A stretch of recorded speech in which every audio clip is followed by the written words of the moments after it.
Hi guys, the title of the title you see on the screen today. Don't forget to like and subscribe and we'll get started. A girl named Katrina Windsor was the new Queen of State 1.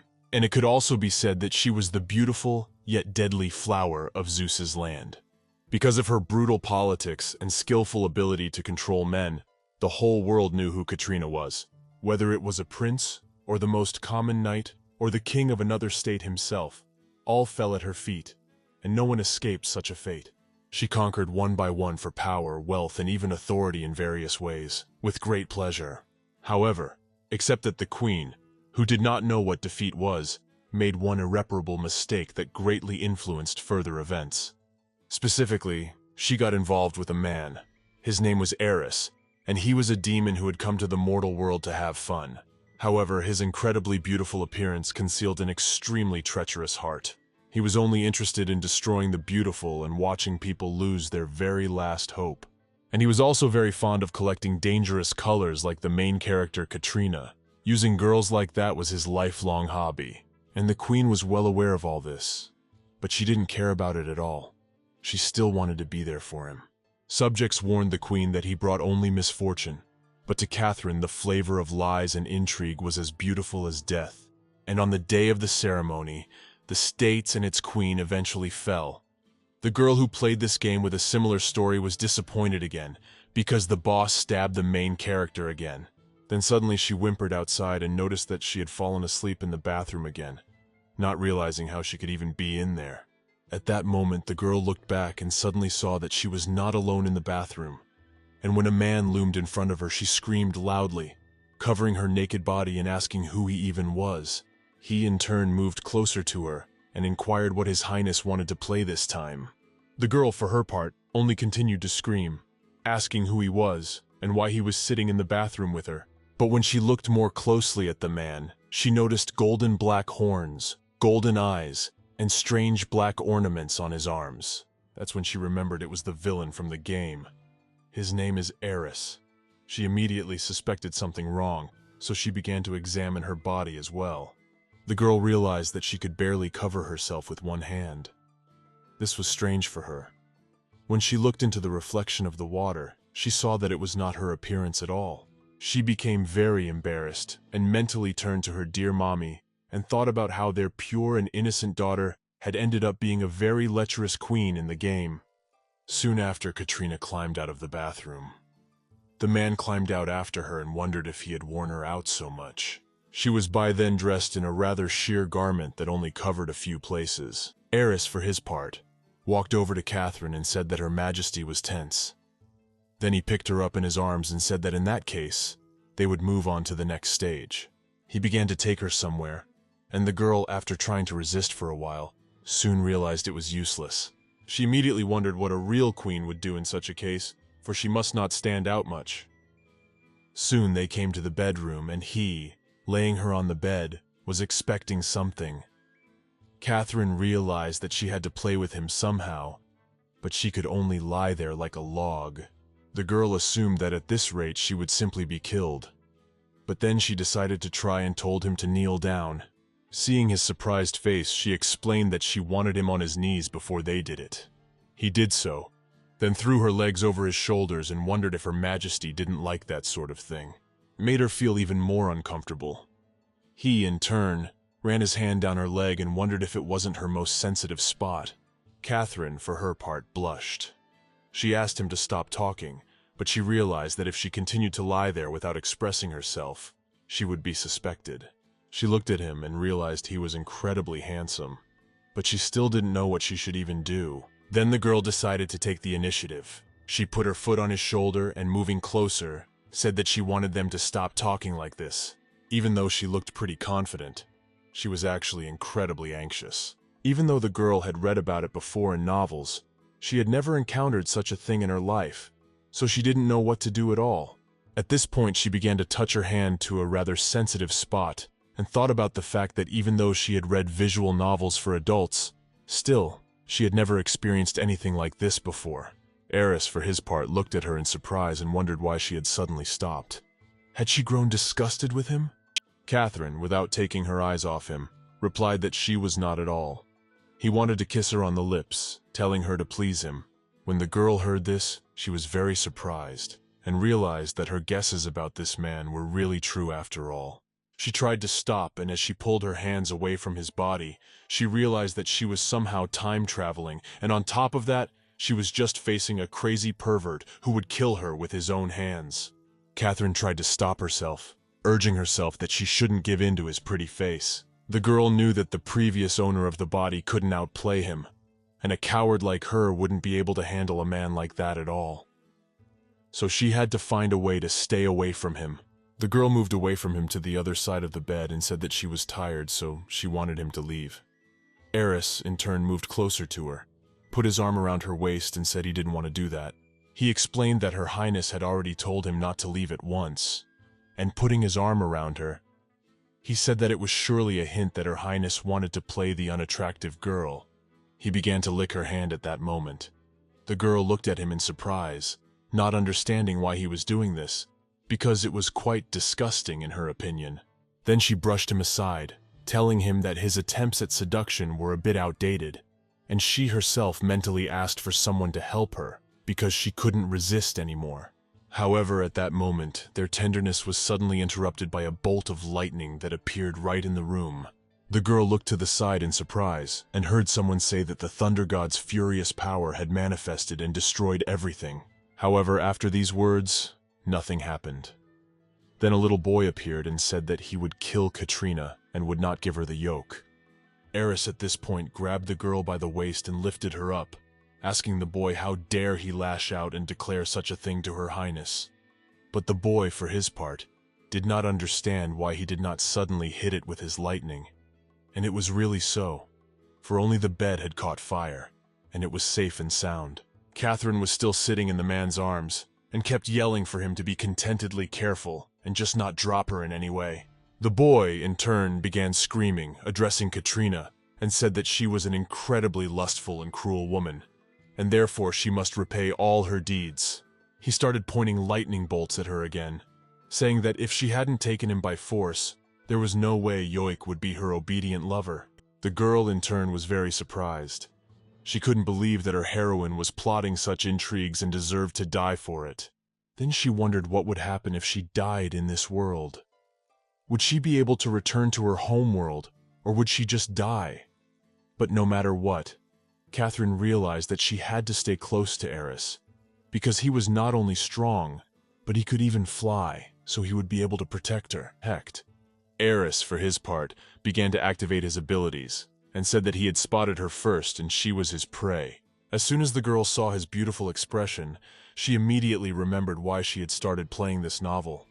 He was so cool that even though she was losing, she still wanted to pursue him again. Catherine decided that under any circumstances she would stick close by, and she also still found it hard to believe that she could watch all of this live. At that moment, the man began to activate his powers, thus throwing that little bully upwards. The girl then immediately realized that this meant she was at the scene of the crime. After that, she looked down and saw a small corpse. It made her feel even worse, and she even threw up all the food she had eaten for breakfast. Eris was smiling smugly at this moment. He was pleased to see the almighty queen with such a pained look. He decided to play a few more days with her, because he thinks he can see some more funny facial expressions from her, and it amused him a lot. At this point, Catherine, pretending to be okay, turned to the man and thanked him for saving her. She also said that she knew that he had killed a man for her, and that she wanted to reward him for that. The man then looked at her in surprise. Some little girl with black hair suddenly appeared in front of his eyes. In fact, it was his unpleasant memory again. That was why the man, sighing heavily, suddenly wondered if she was really thanking him, since he wasn't even going to save her life. Catherine, when she heard this, was contentedly surprised. She was still sick from that sight, so she didn't immediately realize what he meant. He, in turn, suddenly began to direct his mighty powers in her direction and said he wanted to get it over with already. A cloth suddenly began to appear around the queen, which was to envelop her body and thus bind her. But Catherine, for her part, reacted calmly to Eris's surprise. She thanked him and said that she had needed it, even as she wrapped herself up even more. She started wiping her mouth with a napkin and thought about the fact that, much to her surprise, Eris is pretty considerate when he's not in a state of insanity. The man, for his part, didn't understand what was going on. He wanted to mess with her, and in the end he even helped her somehow. But with a smile on his face, he said that he was happy to serve her. Eris was surprised that he managed it so easily, and didn't know at what point Catherine's spell suddenly became stronger. The girl, for her part, hesitated and said that she had lost control a little, for it was the first time she had seen corpses, so her reaction was a little violent. Eris in turn replied that he was very sorry to her for that, and said that he would take it into consideration and try to be more careful next time. However, he found it all quite interesting, because this girl had just seen countless human torture and deaths, and now said that it was all for the first time. So he assumed that she had even lost her memory while she was asleep. At that moment, the door to the room suddenly opened. It was one of the knights, and he entered the room and immediately addressed Her Majesty, asking if she was all right. This knight was Al Hackwood, and he always guarded the girl from various dangers. When Catherine saw him, she immediately remembered that he is a loyal fan of her character, so there's no way she can let him know about the switch because the man would just freak out. So she suddenly started yelling at him, asking him who had allowed him to barge into her chambers like that without permission. The man in turn bowed and said that it was indeed his fault. He just felt some power fluctuations, and was worried about Her Highness's safety. So he ran over as soon as possible to check if everything was all right. Eris, for his part, turned to the girl and said that he was just worried after all, so she shouldn't punish him because of such a trifle. Catherine, in turn, glimpsed a glimpse of the man, smiled, and said that since he was asking so much to take pity on him, she would ask that the knight rise. In fact, in such moments, the true acting skills are revealed, and now the girl needs to pretend to be a real lecherous queen so that no one realizes anything. Eris, for his part, suspected something wrong. He assumed it was some kind of deliberate game in front of Al, but he didn't understand why, since he was her most loyal knight. The man, in turn, rising to his feet, said that he would do everything, while he himself thought about the fact that the girl was behaving rather strangely. The boy, for his part, was very indignant. He didn't understand why this commoner Eris, who had been picked up by Her Highness, dared to stand so close to her. Then he turned to the man and inquired why he was suddenly dressed so inappropriately in front of Her Highness. Eris at this point took the horn off his head and wondered if he meant this adult comfort toy. When the girl saw it, she almost choked. She didn't expect it to be an adult toy and thought it was just some kind of horn. The man in turn took Catherine's hand and said that Her Highness had no demon lovers, so he was happy to serve her. He also said that he could be at least an angel, demon, mermaid, or wanagi, whatever Her Highness wished. 7 species in one night he could handle. Catherine thought at that moment that she had read somewhere that a dragon had as many as 2 intimate organs, and she suddenly wondered if he could transform into that creature as well. Eris, for his part, went on to explain to the knight that it was only their toy, and said that surely an old-fashioned and dispassionate person like him would not understand such amusement. He also told Elle that now was not the time to worry about just that. He pointed toward the corpse and said that this man had been sent to kill the queen because of Yoic, so he should investigate the assassin. And the knight, when he heard this, immediately said that he was in Her Majesty's service, so the order should not be given to him, but to his queen. Al, for his part, realized that this man probably wanted to get rid of his rivals with his help, and he thought it was quite a despicable act on his part. So he could not allow him to be alone with Her Highness even one more time. Eris, for his part, pulled the girl closer and said that he was just concerned for her well-being, but had no idea that the knight wouldn't make such a big deal out of it and risk her health like that. Al then, angry, came close to him and told him to stop talking nonsense, for he couldn't care less about Her Majesty. She is his dear queen and he will always protect her.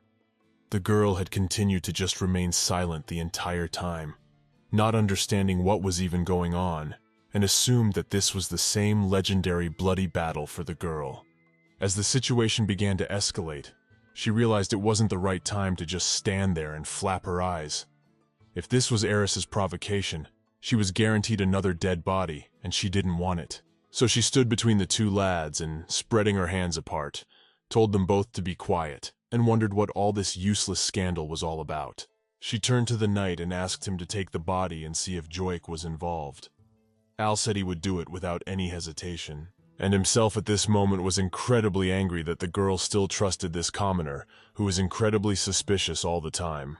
Then the knight said that it's still half a month before Her Majesty enters the throne, so he thinks that Yoik was just a cover for this assassin, probably sent by other throne heirs. As soon as the girl heard this information, she was genuinely surprised. She didn't think it would be another half a month before the coronation. It was an incredibly small amount of time, for she remembers that according to history, Katrina died just as she was ascending the throne. The girl didn't realize that she had so little time left to survive, so she had to devise some kind of plan of action as soon as possible. Soon, when she was alone, she took the lesson that Eris had left behind. She couldn't understand why on earth he could just shoot that rock. After all, in the game he had wings and full horns. She didn't know why it was all fake, and assumed that this world probably wasn't fully playable since you could do such actions. Soon after everything happened, the girl gathered a lot of guys in the same gazebo, and they kept wondering why Her Highness suddenly summoned them at the same time. Catherine, in turn, stood behind a tree for some time before the meeting and watched all these beautiful men. It was hard for her to believe that this was the last time she would see all these handsome men. One of the men said indignantly that ever since Her Majesty brought Eris, she had only spent time with him, so they felt that they needed to make every effort to stay close. The other guys also agreed with him and said they still couldn't believe she favored him. Catherine, in turn, continued to stand aside, when suddenly she saw someone creeping up behind her. It was Eris. He in turn asked why Her Majesty suddenly gathered them all. Had she really gotten rid of them and decided to get rid of her old lovers? She in turn became indignant and said that he didn't know what the Queen's duties were, so he couldn't know for sure what she had gathered them all for. The girl, for her part, knew that Eris liked to play with people's feelings. He ruins those whose dreams are just being realized, and enjoys the suffering of those who lose everything they have gained. That was why, smiling, she said that she was going to become the face of the royal house after ascending the throne, and would no longer be able to have fun with handsome men like them. Catherine thought of the fact that in order to save her life, she must rely on her divine acting skills and play her parts to the very end. She smiled and also said that things wouldn't be the same anymore. They would not be able to embarrass the ministers with dirty pictures at the meetings. And herself at this point was really hoping it was really called that, and she wasn't confusing anything. Catherine, smiling, also said that every day she would only be able to look at these shriveled from age fat men and nothing else. The man still didn't know what she was talking about, and the girl kept talking about how she would have an endless meeting with no end to her work, and she just wouldn't be able to find time to get some rest. Before long, Catherine finally fell silent. She thought about how incredibly agonizing this whole thing was, and she didn't know if she could endure not dying of insanity when she came to the throne. She sighed heavily and said that it would be incredibly hard for her to be queen. Eris looked at her in surprise, unable to understand what was happening to her. He thought her behavior was very strange, for she usually paid all her attention to her reputation. He also noticed that since the previous day she had been out of sorts and acting differently than usual, and then assumed that this toy was really getting more and more interesting.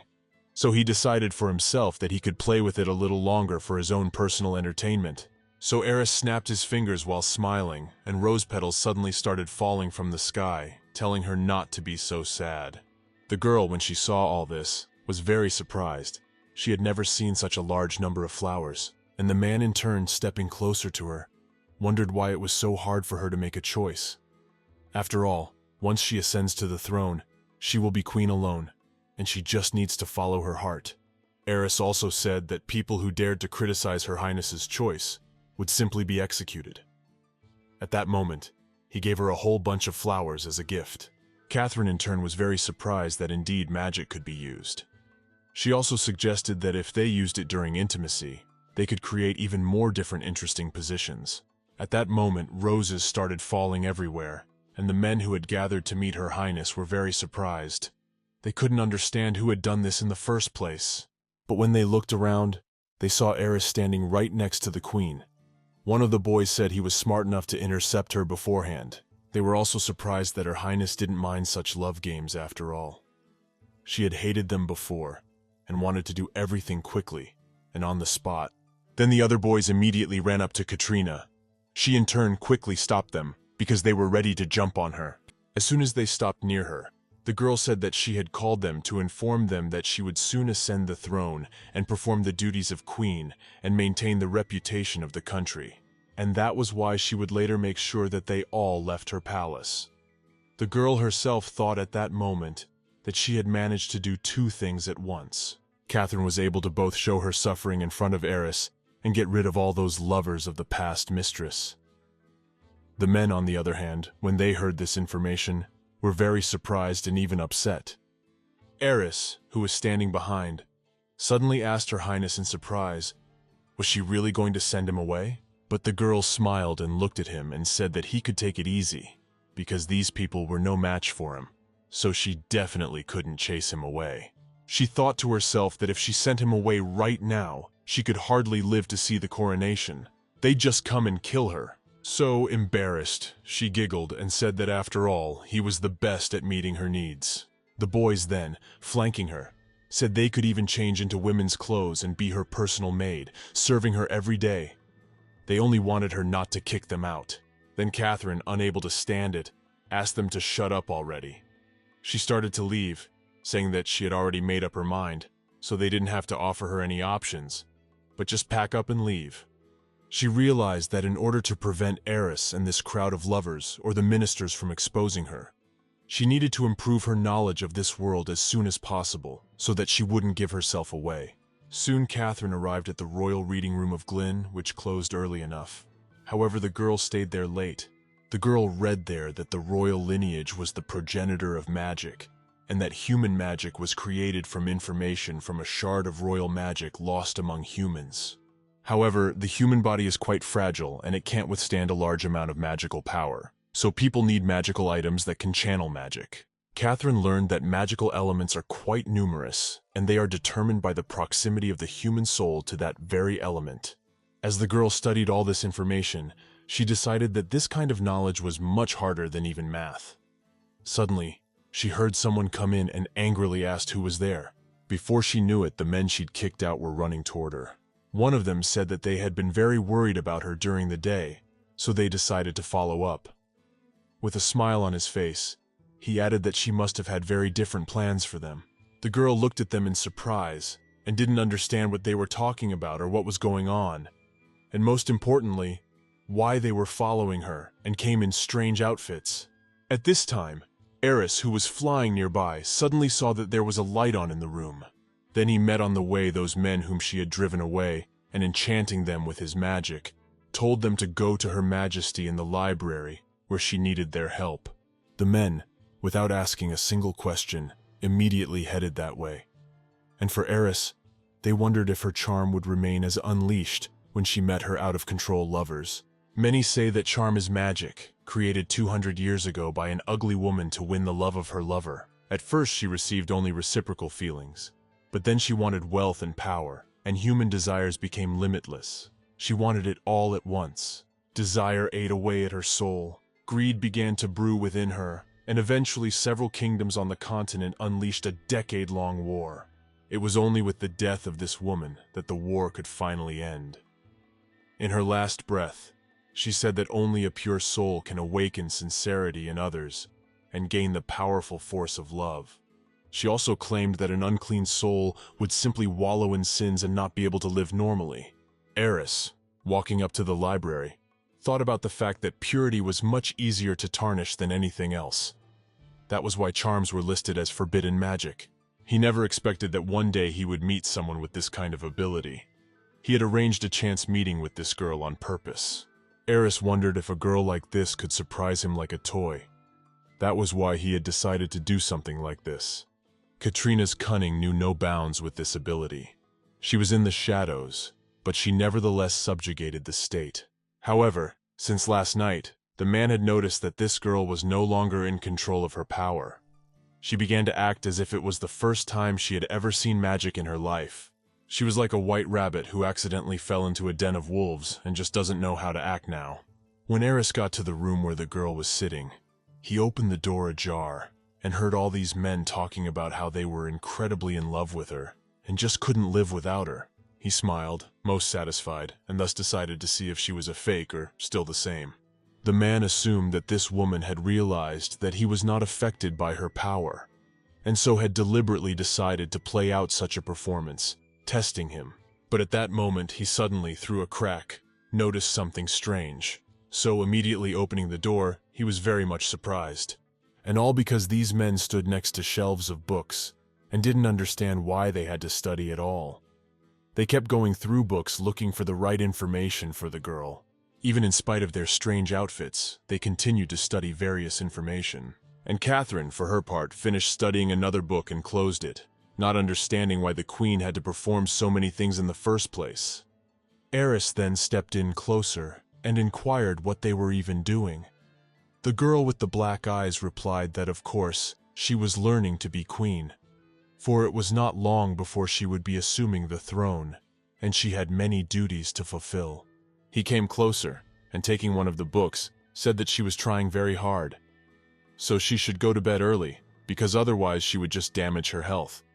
And he himself at that moment realized that this was definitely not the real Katrina. This is some other girl who behaves incredibly strange. He knew that if this was really the real queen, she would have executed those she kicked out long ago. But this fake one didn't crave the same power as the real one. All because otherwise, her power to seduce the unclean spirit along with his hypnosis would have resulted in a completely different picture. These men wouldn't be looking for some books and proofreading information. They would be obeying the queen, fulfilling her every whim. He realized that this was definitely not Katrina or some kind of fake. In that case, there was only one option left on his mind. Eris assumed that it was a randomly entered soul from another era who had unknowingly released the power of the charm in order to weaken his control. He even found himself contentedly wondering what innocent soul had stealthily entered her body, and he didn't understand why he hadn't noticed it all this time. At this moment, he suddenly even felt very funny, because he likes to color white into black the most, so to amuse himself with this pure soul. Catherine, for her part, was still sitting over her books and not noticing his strange behavior. She understood that she had an incredible amount of work to do before ascending to the throne. The girl didn't know if she would die from being revealed, or if Eris would just kill her like she had in the game. However, her fate was getting closer and closer to the end. And so 4 more days had passed since then, which meant that the very day of the coronation of the 14th queen, namely Katrina, had finally arrived. The man who was announcing all the guests told them to bow, for it was necessary to greet their new queen. And at that moment the doors opened and Catherine stepped into the hall. She had an incredibly beautiful dress that emphasized her beautiful figure. The girl, in turn, going forward, knew that the day of the coronation had finally arrived, for she pretended to suffer every day in front of Eris, so she hoped her plan would work. In turn, I was beginning to wonder if I should kill this girl at all.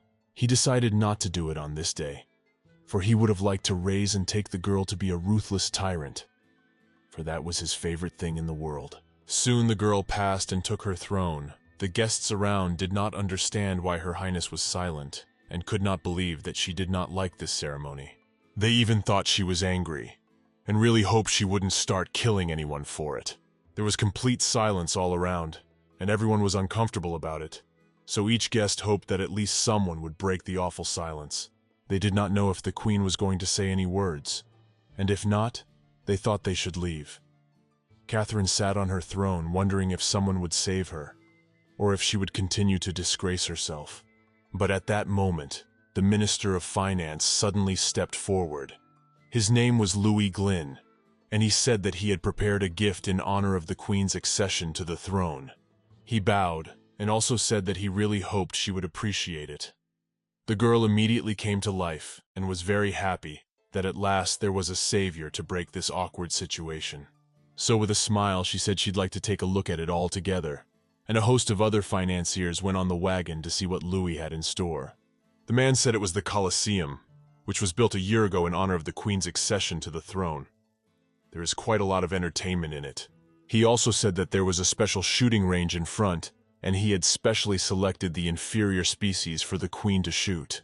Catherine, looking around, said that was pretty good, and suggested that it must have taken quite a while to catch all those animals, and herself really hoped he was talking about hunting, and the lower species would be some kind of fun. She didn't know what kind of animals he was referring to, so she assumed they were probably animals with some kind of genetic mutation. One of the financiers told His Excellency Louis that it was simply an excellent gift, while others also hoped that they could have fun with Her Majesty. The man himself, addressing the Queen, said that he was also giving her a bow and arrow that had been made especially for her. The man asked that Catherine demonstrate her archery elegance to them that day. The girl tried to keep a completely calm look, but it was hard for her to do so, for she had never even held a bow in her hands. But she suggested they all play together.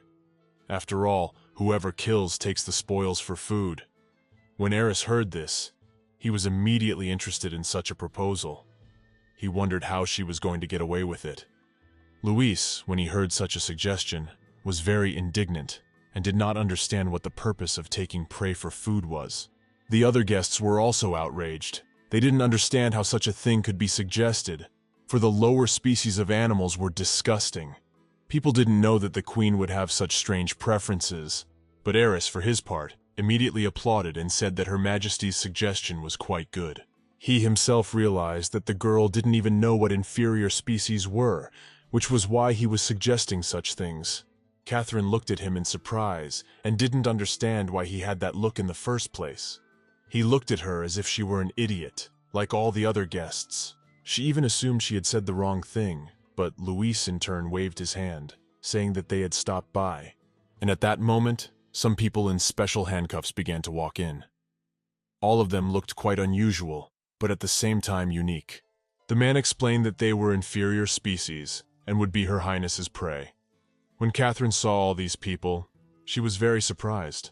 The man in turn turned to her and asked if she would like to play with moving targets or just standing ones. He explained that moving targets would be running around trying to save their lives and would be on the firing range until the arrow hit the target directly. They, movable in turn, will just be tied up and hanging from the tree like an apple that needs to be hit. Catherine, when she heard all this, was very surprised. She couldn't believe that this was and is not moving, because these people were just like cosplayers, and she didn't understand how it was possible to hunt them so viciously. She even assumed that all of these people had rather horrible tastes. She pondered for a while longer. Then she wondered if these were the lowest of the low. Luis explained that they were contentedly low and the best among them, and that all the others were too ugly and unsuitable for Her Majesty's amusements. He also, pointing to all these people, said that it would be a great honor for them, as a mixed race, to be killed by Her Majesty. Catherine, when she heard all this, was even more surprised. She hadn't realized that they were mixed race and had real ears. She realized that they were probably inferior species and just a mixture of animals and humans. However, there were no such creatures in the story of the game, and she assumed that it was because she had appeared, the world had changed. But then suddenly she thought about it and realized that the game Eris was just that, a straight mixed race. She couldn't believe that not only would she die because of her coronation, but also all the innocent beings present who were simply born that way. Eris in turn suddenly moved closer to her and wondered if she wasn't interested in killing them for nothing. Catherine, for her part, was still very worried. She couldn't believe that this would really be the end of the game, and she didn't know if she could go back somehow, or if she could download the last save in order to replay the game if necessary. Eris in turn suggested that it might be best to order them to fight each other, and just release the last survivor. Catherine, hearing this, was surprised, and could not believe that he was really offering her such options, and he in turn wondered if it would be better to give them various poisonous potions and watch their exhausted faces. She felt so sorry for these creatures, and she was even ready to cry. The girl didn't understand what was wrong with her character, because she wasn't even going to spare people. Catherine didn't know what she should do now or how to choose. If she refused, she would be killed because of hatred. Everyone was silent for a while. Eris in turn began to insist, asking Her Majesty which way she would choose. The girl tried to get out of the situation somehow and said that it was all rather trivial. She asked if they could think of something new and more interesting. She herself at this moment was trying to think of some way that would not harm her image and would help protect all these people. She didn't want to maim all those poor mixed-race people. After all, they were incredibly cute and all different. So she even wondered what the other races looked like. Catherine even assumed that if there were such handsome men among the mixed ones, she was even scared to imagine what the original characters were like. In fact, she was still surprised by their appearance. After all, while she was playing, they weren't mentioned, so she doesn't even know what happens next in the story. Now the girl is well aware that the history of this world is incredibly complex and complicated, and it was not even explained in the game. There are so many beautiful creatures present in this world, and they had never even been shown before. At this point, people were even getting worried. They didn't know what to do. After all, they noticed that Her Majesties were not happy that they had not proposed a new way during this time. Catherine in turn suggested that it could be because she didn't donate enough to the game, or she just didn't play much, and so she wasn't given all those extra features. At this point, the girl lowered her head and even began to ponder over what she should do now and how to save all these innocent, handsome men. And Eris in turn noticed that she was upset for some reason. He assumed she was worried about the inferior species, but he thought that was silly. He was silent for a while, and then with a sigh he said that if Her Majesties were not happy with the old methods, he was sure someone would come up with new ideas. He pointed in the direction of all these ministers, and people immediately began to smile, saying that they had new methods of entertainment. One of them proposed a skinning contest where the one who best preserved the scalp would win. Another man dismissed the idea as vile and suggested watching them dance on a red-hot stove, which he thought would be just fine. Another minister suggested an even more stupid option. Catherine couldn't stand it any longer and shouted at them, telling them to shut up.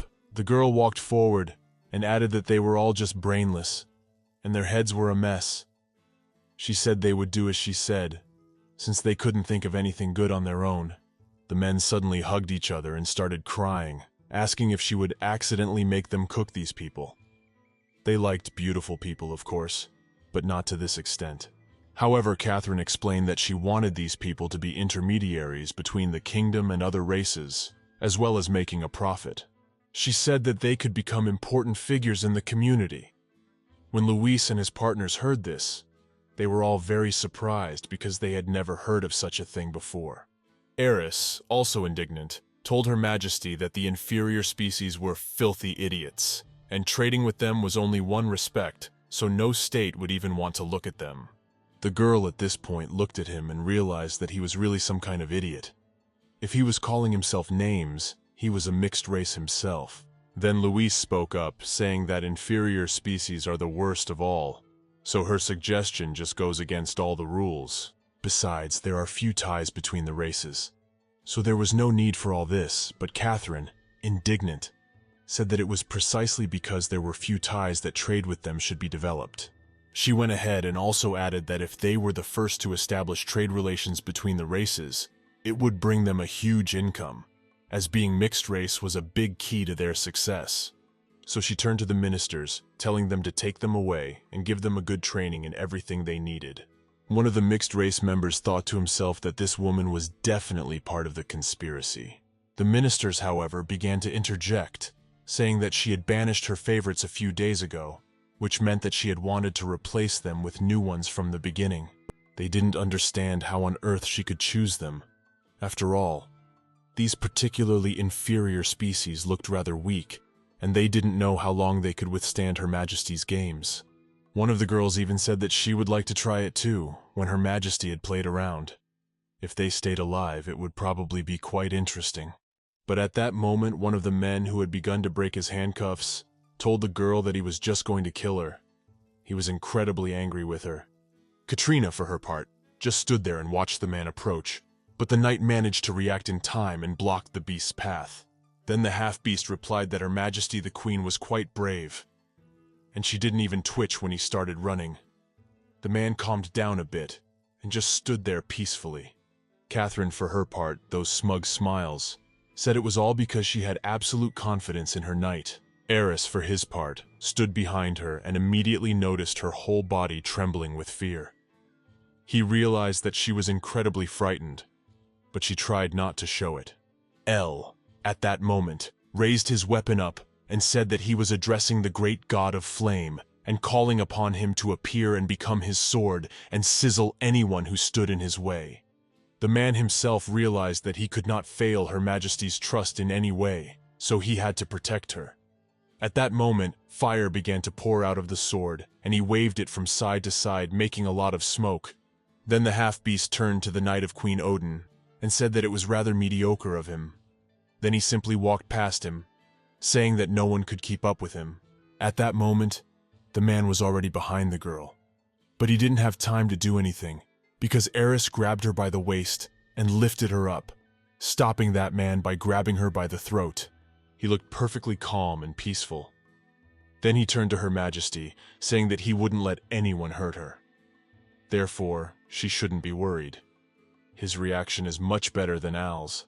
Zverev himself, in turn, was very surprised and did not understand how such a thing was even possible. You see, no one has ever been faster than him. He even wondered who this Eris was. But in order to maintain his pride status, he told Her Majesty that she shouldn't trust her knight so blindly. However, Eris pushed this guy to the side, saying that this inferior form was wearing a moon ring, and he couldn't even understand how the guy was even using his magic in such a case. He then turned to Luis and inquired if he would explain it at all. Ella, on second thought, said that this ring was apparently a fake, so no wonder it didn't explode after using magic. Luis, at this moment, sat down on one knee and turned to Her Majesty, and said that it was all his fault. He would surely sort it out to redeem himself. He also said that he was sorry that the girl was scared, and he was willing to give absolutely anything to be forgiven. Catherine, in turn, told him to get up. If he wants to kill a man, he shouldn't send a weakling like this one. Luis was incredibly surprised that it had been so easy. He'd expected her to have his head cut off right away. But at that moment, the guy who tried to attack the queen decided to turn into his animal. And after turning into it, he ran straight at Eris, thinking that since he dared to say he was weak, he would just tear him apart. When the girl saw that it was an ermine, she was very surprised, for she did not think that they could also turn into their animals. The girl was immediately scared that it might also be a skunk mix, so she pointed her finger at the animal, and immediately fire poured down on it. The girl told it not to even come close. Eris, seeing this, immediately started smiling.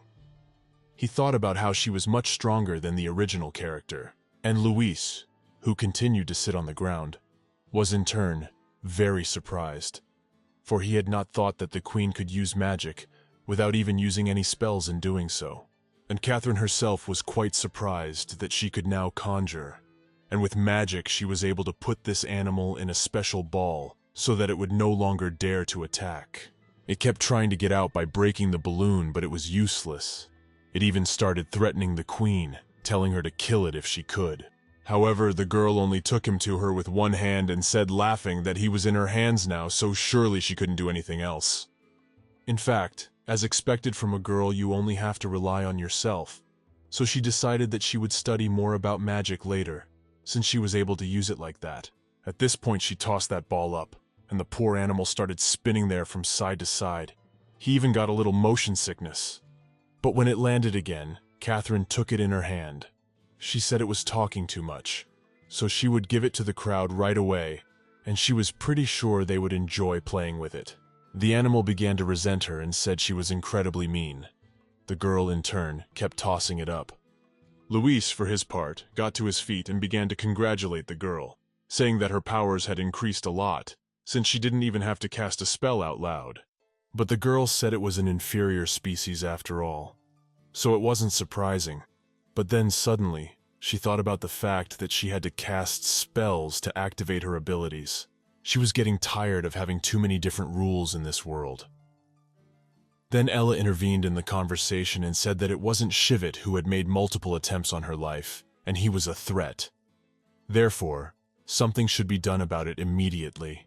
Eris in turn stepped forward and told the knight that Her Majesty had just presented a plan to trade with the lower species, so you can't just kill any of them like that.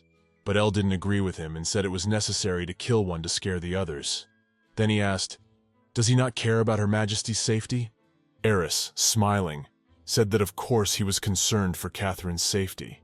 After all, he would always be her most loyal favorite. However, For the sake of Her Majesty's plan, they must not kill anyone. They must torture him in front of the inferior species so that they dare not resist her will. He, in turn, wondered if they should be chopped into or quartered, and then brought back to life by magic. You could also mix their bodies with animal bodies to make it more natural. The green-haired girl who was most frightened immediately realized that they shouldn't get involved in the Yuza's affairs. So she knelt with the others and told them that Her Majesty would spare them, and they would surely do whatever she wished. They were ready to do anything if she would spare their lives. Yuza, who was still sitting in the transparent balloon, began to become indignant and said that everyone knew how cruel this woman would be to torture them into slavery. Catherine, at this point, put her hand on Eris's shoulder and said that he was her favorite, and they were not worthy of such a title just yet. The man smiled and said that their highness had too high demands, and he thought that she would have to stay together with him for life after all. The girl, when she heard this, was very indignant. She had already accepted the fact that he was a crazy villain, but she couldn't believe that he was such a narcissist. Then she decided to change the topic of conversation and turned to the inferior creatures and smiled, telling them not to worry, for she would not punish them, and neither would this Yuji. On the contrary, she even wants to reward them generously. When the creatures heard this, they were very surprised. Elle even became indignant and told Her Majesty that he didn't want to challenge her good-naturedness. However, she can't just let that ferret go because he tried to kill her. The other ministers began to smile and said that Her Majesty really did have a good heart, but others were already indignant and said that the knight was right and that this creature should not be allowed to go unpunished. And Catherine in turn thought that they were idiots, but smiled and said that they were her first intermediaries in the trade, and they just wanted to kill them all over nothing. Then she asked who they thought would be willing to serve her cause. She explained that they are not fully human or beastmen. They have blood mixed in their bodies, and people of faith people despise them, and they cannot stand up for themselves. And as long as they have enough goods and strength, they can build a great trade. On all of this, they just need to move gradually. Queen explained that if their trade was gradually developed, sooner or later all trade routes would be in their hands. Luis, when he heard that, immediately agreed with her and said that when it was discovered that they all belonged to Kingdom 1, they would accumulate enough resources to protect them. Then he, turning to Her Majesty, also said that he would go right now and find out which clans they could establish relations with immediately. In fact, he was still surprised, for he didn't think the Queen was so amazing, so he decided to prove himself to get the highest position. Elle, in turn, turned to Catherine and asked that she let him teach them magic and train them specifically for her. The girl was very excited about such an offer, so she said that she was putting them all in his hands, and thought to herself that she could easily reach her potential when she was supported.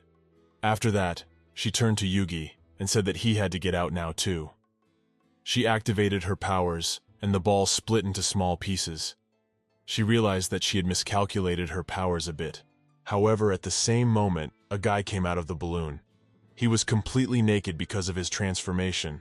Also because she underestimated her strength, he fell right on top of the girl, and for a while they lay like that in an awkward position. When Yugi realized what was happening, he immediately jumped aside and started covering himself with her dress, saying that she was just shameless. He felt incredibly embarrassed by this situation. But the girl, getting to her feet, told him not to be angry, for it was not yet as bad as he might think. At that point, Eris suddenly walked over to her and reached out his hand to help her stand up, asking if she was happy with his body. The girl, a little embarrassed, said that so far she was satisfied with everything. However, things might change soon. Luis came to them again, and at least bowed and told Her Majesty that they still had to solve the problems with the inferior species. He said that the moon ring was a shackle that restrained the magic of the lower species, and if he suddenly tried to use that magic against someone while they were wearing the moon ring, it would just explode and kill them the first time. The man also said that if it wasn't for this moon ring, they wouldn't be able to fully control them, and then these people would easily betray them. The other ministers said he was telling the truth, and they were now wondering what to do now. But Catherine, in turn, laughed and wondered if they still had the nerve to ask about such a simple matter. She asked, "Can't you just order the healer to find a potion that will kill traitors?" When Yugi heard this, he became very indignant and said that she was being rather cruel and it was just unfair. El immediately drew his weapon and stepped closer to him, asking how dare he insult Her Majesty at all. Eris, who was standing to the side and watching the situation, was very surprised. After all, he didn't think that a kind person would suddenly be able to suggest such a method. But Catherine hadn't actually come up with it on her own. It was just a common method in the fantasy novels she loved to read. Luis in turn bowed and said that he would take care of it in that case. He was going to win Her Majesty's trust and become the most important minister. The other guests, upon hearing this, immediately realized that Her Majesty was becoming more and more cruel from the moment they first met. Then Catherine, turning around, said that she was tired, so that was the end of their meeting. After that, she started to leave. The girl also turned to her knight and asked that he take everyone downstairs, for she would find time later to check the results of their training. The man said he would do it right away. And then a few days passed. Catherine was lying in her bed, sleeping peacefully, when suddenly several birds flew into the room. They began to chirp loudly, and the maids who were standing nearby chattered. One of them said that Her Majesty was incredibly beautiful in her sleep, and another said that the queen was becoming more and more charming, and even the birds had come to look at her. But at this point the bird song got louder and louder, so Catherine got angry and started yelling loudly, telling them to shut up finally. The maids at that moment immediately thought that it was because of their conversation that she woke up. So they bowed and apologized to her, and said that they would not do it again. The maids were very upset. After all, they didn't want Her Majesty to be angry. But the other one thought of how she was so beautiful when she was angry, and didn't understand why she didn't hit her with a pillow. Catherine in turn sat down on the bed and said she had to change for the meeting, and she herself didn't understand why she thought the maids seemed very pleased when she yelled at them. One of the maids said that the very next day was the Rose Festival, which meant that they had the day off. The maid thought that Her Majesty was so hard-working that she had forgotten about such an important day. Catherine, on the other hand, was very surprised when she heard about the Growth Festival. She had read something about it in a book. In their country, it was a kind of celebration of lovers and relationships. So when she heard that, she was very happy. She had a day off now. She was tired of working, so she was happy. A servant girl came closer to her and asked if she would like to go with His Excellency Eris to the palace of Ruby, the god of love, to pray for holy love water. Catherine turned around to her bed and said she wasn't going there. She immediately laid back down and said that it wasn't easy for her to take the day off, so she was just going to get a good night's sleep.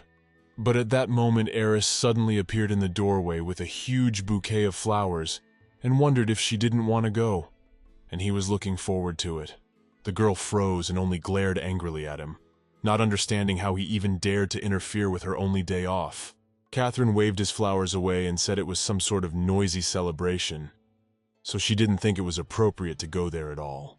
At this moment, the maid became very indignant and didn't understand how Her Majesty could walk barefoot on such a cold floor. So she looked angrily at the man and told him not to just stand there, but to help her put on her shoes. Eris in turn glared angrily at the maid, and she immediately felt intense pains all over her body. The man thought about the fact that it was pretty good to be able to make a man think he was worth something so quickly. At that moment, Catherine pointed toward the maids and said that they were already free. She immediately felt sorry for one of the maids, and she didn't understand why the girl had provoked this psychopath. As soon as they were out the door, they immediately started peeking. One of the maids couldn't tell if she was imagining it, because Eris looked kinda creepy, but now that they were watching, he looked caring and handsome. The man in turn turned to Her Highness and said that the event at the palace of the god of love was quite interesting. Eris also said that many people say that there are tests of love out there that are overcome by wisdom and courage. There's also a magical love cycle there, and as night falls, special love adventures begin. Catherine didn't realize what an ugly event this was and what horrible games there were, so she started screaming, saying there was no way she was going to go there. She grabbed him by the shirt, saying she was a noble queen and didn't understand how he could suggest she participate in such vulgarities. Eris was a little surprised, but then smiled and said that she had already promised to accompany him to the Rose Festival and wondered if she had forgotten about it. When Catherine heard this, she was surprised. She didn't know that her former identity had actually promised this, and she didn't understand why he hadn't said it before. The girl realized that she was not allowed to reveal herself, so she had to think of something urgently. Eris moved closer to her and asked if Her Highness knew what he did to those who didn't keep their promises. Catherine immediately stepped away from him and realized he had lost his mind again, so he started screaming. She asked him what else he needed. The girl couldn't believe that her ending would turn out to be even sadder than her previous identity. At least she had been killed heroically when they tried to seize the throne, but here it would be too shameful. So she said with a smile that it was just a rose festival, so she didn't mind even going there. Eris smugly said that was fine then. He already thought she wasn't keeping her promise. He himself in turn realized that she had no memories of Catherine's former identity, so he decided that fooling her would be much easier than he thought. But at that moment, a knight entered the room without knocking, and turning to Her Highness, asked permission to accompany her to the Rose Festival. And when the girl heard this, she was immediately very surprised. After all, he was supposed to be training the lower species, and she didn't understand how he knew about their conversation and why he had shown up so quickly. It was actually the maid who specifically invited him, thinking that Eris is too scary, so Al, whom she trusts, should be there as well. At this moment, Eris turned to the knight and angrily said that Her Majesty had just promised to accompany him to the Rose Festival. Al realized that he would soon need to find someone more worthy for the queen and banish this man who didn't deserve to be by her side. Catherine was in shock and realized that everything was gone. She was in a very terrible situation, because all she wanted was to spend her only weekend normally.